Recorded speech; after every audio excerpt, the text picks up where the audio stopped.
Well, hello and welcome to Faith, Philosophy and Life with me, Mr. Shelton. Welcome back as we're thinking about what it is to be a good citizen within Britain. And today we're going to think about some decisions that you might need to make. So, before we do that, however, behind me are three different images, all to do with decision making. And I'd like you to think about how it is that you make decisions yourself. Do you listen to your conscience? Do you, in the case of the trolley problem just above my head, where a train's coming down the track, do you flip a switch so it kills one person rather than six? Or in the case of the image at the bottom of the screen, which is huge for today in the world that we live in, should we open the economy up, or should we still stay in lockdown in order to protect people's lives? Which is more important, money or lives? So you make decisions. And I'd like you to think for a moment about how you make the decisions that you do and what your reasons that you come up with to help make those decisions. So how do you make the reasons for those decisions? So for example, is it you do something because you've been told to do it? Or is it you do something because you've read it somewhere that it's a good thing to do? And how do you know what right and wrong is? Now, there's loads of questions in there. So I suggest you focus on this one question now, which is, how do you make decisions? So pause this clip now and just have a think for a couple of minutes about how do you make decisions.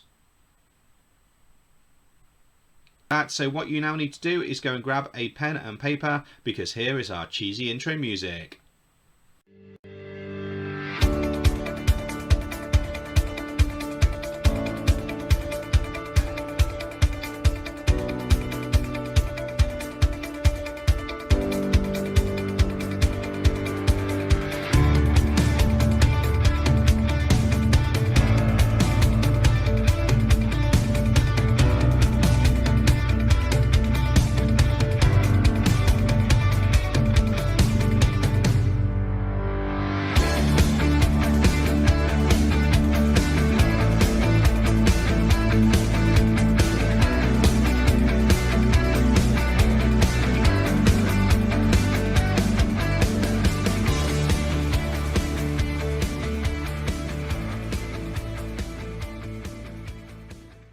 Brilliant. So welcome back. What I'd like you to do then is to get the title written down, which is How Do People Make Difficult Decisions? There should be a question mark on that, sorry. How do people make difficult decisions? And our learning objective is to explore what ethical frameworks are that help society. To explore what ethical frameworks are that help society. And our literary objective is to use discussion to help clarify ideas. An ethical framework is basically the question I asked at the start, is how do people make the decisions that they do? Ethics, as you know from our first lesson, is about how you know what is right and wrong. So it's going to be a good outcome if you can decide on what may be acceptable in different situations. Great if you can investigate how utilitarianism would support difficult decisions, and even better if you can speculate what Christians and utilitarians may do when faced with difficult situations. So even though I've got discussion there, it's going to be thought. You're going to be thinking about this from a number of different perspectives, hence the reflection as well. And you can see there just over my shoulder we've got spiritual and moral as our SMSC, so that's our reflecting on what we think and why we think it, and what would make an action right or wrong. So during today's session then, we've got some decisions that you've been thinking about. We're going to look at some situations, then we're going to look at some normative ethical theories, which is basically standard ways that people might look at something, and then do a little review as well. So each of these then, I would like you to make a few notes of what you think and why you think them. Obviously you don't need to write down the whole statement because that would take ages. They are, however, in the description below, so if you access the information below, you'll have a document. So if you'd rather type them all and then print them all off, or something afterwards, then feel free to do so. We are going to be coming back to these situations a little bit later in the lesson as well. So this is the first situation. To stop the suffering caused by the Second World War, the Americans dropped 2 nuclear bombs on Hiroshima and Nagasaki.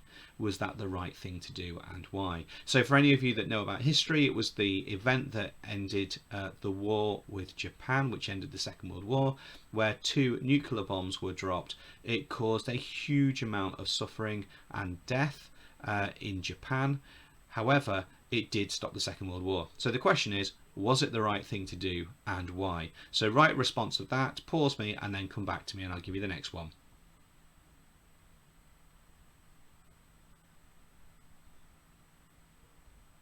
Okay, number two then.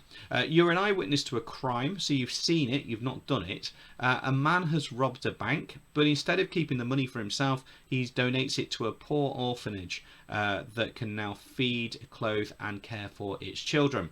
You know who committed the crime, and if you go to the authorities with the information, there's a good chance that the money will be returned to the bank, which will therefore leave a lot of the children in need.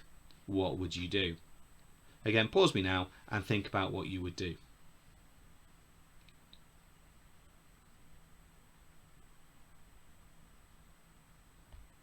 Okay, number three. You're involved in a two-car crash on your way back to work one morning in which you accidentally hit and kill a pedestrian. Very sad. As you get out of the car, you're intercepted by a tearful woman from the other car who seems to think that she hit and killed a pedestrian. You're not sure why she thinks that you hit the person, but she's absolutely convinced of that. There's only you and the woman and the person you hit on the road. There are no witnesses, and you know that whoever is deemed responsible will probably be sent to jail. What would you do? Would you say to her, no, you're mistaken, it was me, or would you just let her carry the can anyway? So pause it now and make a note of what you would do and say why.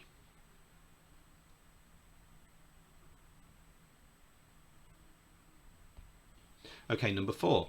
In the Second World War, as France was being invaded by Germany, the Prime Minister of Britain, who was Winston Churchill at the time, decided to sink large sections of the French Navy to stop Hitler getting access to these boats.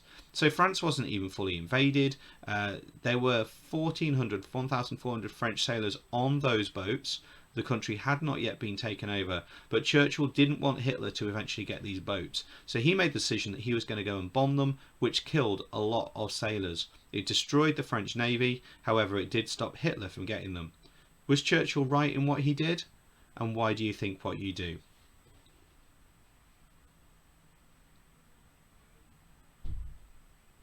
Number five. You're designing a self-driving car and you've been asked to program it for the following situation. An accident is about to happen. The car will hit and injure but not kill people on the pavement. On one pavement are two young children playing.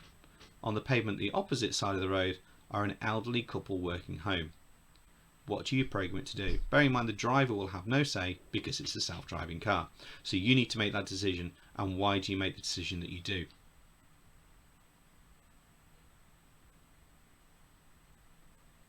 Okay, so that was a very real situation that car programmers at the moment are wrestling with, and any of you that know anything about the trolley problem, well, that clearly links into this as well. And then lastly, you're a doctor at a top hospital. So again, this is situations that doctors find themselves in every day. You have 6 gravely ill patients, 5 of whom need urgent organ transplants. You can't help them though because there are no organs available. However, the 6th patient will die without a particular medicine. If you deprive that person of that medicine, then you can use that person's organs for the other 5 patients. So, do you do it? Because they're an organ donor anyway. So, do you just withhold that medicine and then you're able to use those parts for others?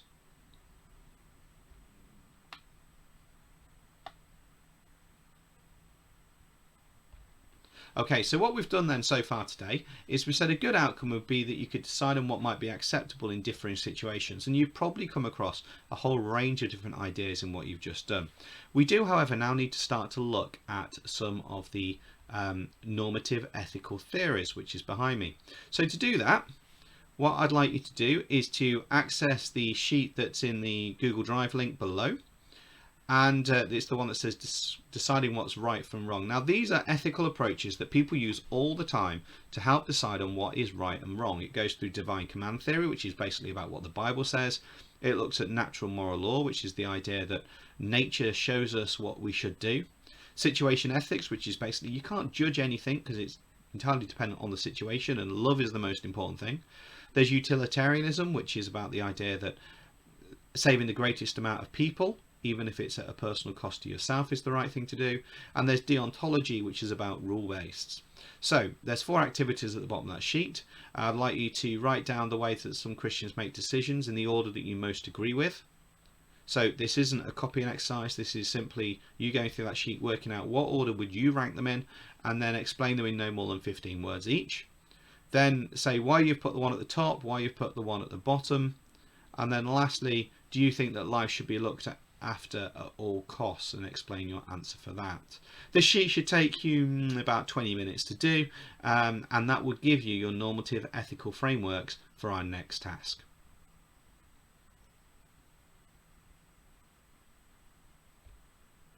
Okay, so what we're going to do now is behind me then are the 6 situations that we spoke about earlier. If you can't read those, as I say, they are linked below. And what I'd like you to do is to choose 2 of them. And I'd like you with 2 of them to explain from either, you're going to choose whether you're going to look at the divine command theory, natural moral law, situation ethics, utilitarian, and deontology. I'd like you to think about how is it someone from a deontology perspective might respond to it. So for example, if I looked at the first one, then you might say, well, divine command theory says that murder is wrong, and therefore it was the wrong thing to do to kill all those people. However, from a situation ethics viewpoint, you might say it's the most loving thing to do. It's not loving for those individual people, but it did end a huge amount of suffering. So what you're going to do now is you're going to choose 2 of those situations, and I'd like you to explain it using what would happen from 2 or 3 of those ethical frameworks that we've just been learning about. So pause me now and give that a go. So this is our sort of big dilemma, leading us up to our big conclusion time. I'd like you to create your own situation now, or dilemma. A situation you might have found yourself in, so for example, stealing from a shop. No, I'm sure you've not found yourself in that. But I'd like you to come up with a situation that you might have heard somebody else is in. For example, stealing from a shop, or putting your pet to sleep, which would be a tragic thing to do. And I'd like you to come up with a solution to that in 3 different viewpoints. From a utilitarian perspective, from a situation ethics perspective, and a divine command theory viewpoint. So think about the 10 Commandments to help you with the divine command theory. If you don't have a clue what the Bible teaches about anything, look at the 10 Commandments. That will give you a framework. So that's your task. Create a situation, and then from those 3 normative ethical frameworks, what would those frameworks suggest that you do? Pause me now and then come back to me.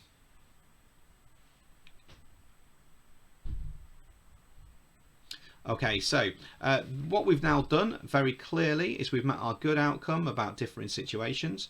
Great outcome if you can investigate how utilitarian would suggest supporting difficult decisions, about the good of the many outweighs the good of the one, as Spock from Star Trek would say. And even better if you can speculate what Christians and utilitarians might do when faced with ethical situations. Behind me then are the ethical theories with a short definition. What I'd like you to do is to work out which would match to which. So pause this now and get those down if you need to, or just try and work out what order you put them in. And I'm going to go through those answers with you in a few moments.